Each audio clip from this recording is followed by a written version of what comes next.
বারাবণী বিধানসভার দোমানী গ্রাম পঞ্চায়েতের অন্তর্গত ফরিদপুরে বহু পুরনো একটি জোর রয়েছে। সোমবার সকালে নিরাপত্তা রক্ষীকে সামনে রেখে জেসিবির মেশিন দিয়ে জল কাটার চেষ্টা করে এসিএল কর্তৃপক্ষ। খবর পেয়ে ঘটনাস্থলে ছুটে আসে ফরিদপুরের গ্রামের বাসিন্দারা, তারা বাধার চেষ্টা করে। এছাড়া ঘটনাস্থলে তড়িঘড়ি ছুটে আসেন বারাবণী থানার পুলিশ। প্রশাসন আসার পর গ্রামবাসীদের বোঝানো হয় এবং পরে পুনরায় কাজ শুরু হয়ে যায়। নিয়ে নেবে, কিছু করা থাকবে না। রেকর্ড আপনার স্কুল একটা স্কুল যদি এটা পারে না। আমি তো আরে আমি জানি পারে না। আপনার গ্রাম যেটা কি করতে আজ স্কুলটা আজকে পুলিশ আসছেন না। আপনি তো স্কুলে পড়েছেন, এই গ্রামটা আপনার।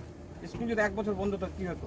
আমাদের গরিব গ্রাম, স্কুলটা তো গ্রাম, আমরা গ্রামের লোক আদায় করে সরকার থেকে কোনো হেল্প নাই। স্টেট গভর্নমেন্টের আন্ডারে তো নাকি? হ্যাঁ, এটা আজ এক বছর বন্ধ আছে। এটার জন্য আপনি একটা বিচার করুন, এই গ্রামটা আপনারই যদি হতো। অবশ্যই। তাহলে আপনি এটাই বলতেন চালু করেন। না না, সেইটার জন্য আপনারা প্রতিবাদ করছি, আপনারা একটা জন্য কি করতে হবে? আচ্ছা, এই গ্রামটা যে ডুবে যাবে তার জন্য একটা ব্যবস্থা। আমাদের সে কার্ড মুড়ানি গেল, পুলিশ আসবে না।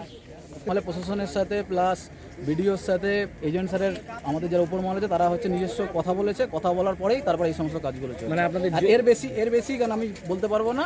আমি যতটুকু জানি আমাদের যারা উপরের অফিসার আছেন তারা হচ্ছে লোকাল প্রশাসন এবং বিডিওর সাথে কথা বলেছেন, কথা বলার পরেই যথোপযুক্তভাবে কাজ হচ্ছে। মানে জোরটা ইয়ে করার অনুমতি এর বেশি কেন আমি আর কিছু বলতে পারবো না। আমি বলছি এটা অনুমতি নিয়েই তারা কাজ করছে।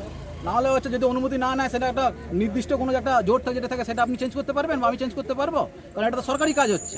সেটা হচ্ছে আমাদের উপরের যারা অফিসার আছেন তারা হচ্ছে লোকাল প্রশাসন এবং হচ্ছে বিডিও, তাদের সাথে কথা বলে তারপর নিশ্চয়ই কাজ। কেন নদী জঙ্গল গাছে আমি বলতে পারবো না, সেটা হচ্ছে আমাদের যারা উপরের অফিসার আছেন তারা নিশ্চয়ই সেই জিনিসটা পারমিশনটা নিয়েছেন।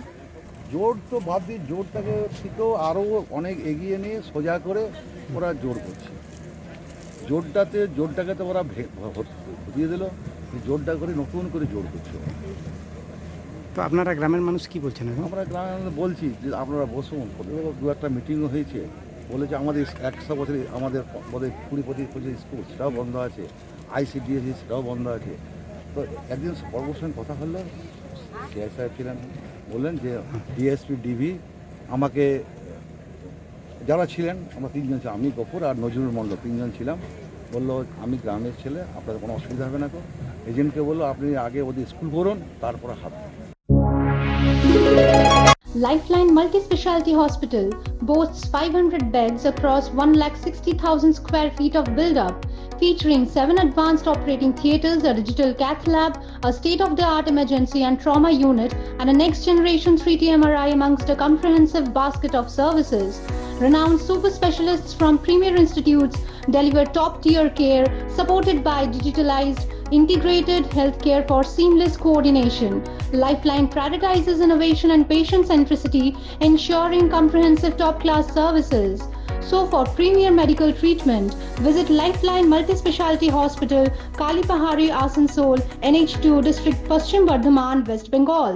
আসানসোল শিল্পাঞ্চলে sanitary fittings, sanitary pipe, taps, water heater এবং আরো অন্যান্য হোম অ্যাপ্লায়েন্সেসের একটি বিশ্বস্ত দুটি নাম আশিস স্যানিটারি এন্টারপ্রাইজ এবং আশিস বাথ গ্যালাক্সি। আধুনিক শীততাপ নিয়ন্ত্রিত শোরুমে আপনি পাবেন পেরিবার, জাগুয়ার, ফিলোনেক্স এবং রোকার মতো বিশ্বমানের কোম্পানির bath fittings, pipe, water heater, taps and many more. So come and enjoy our services at your doorstep.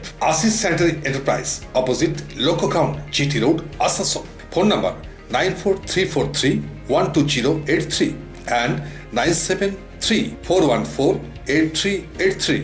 And our another showroom, Asis Bath Galaxy, a house of exclusive sanitary ware bath fittings. Apurna Apartment, MN Shah Road, Hutton Road, Asansol 1. Phone number 876-888-2406 and 973-414-8383.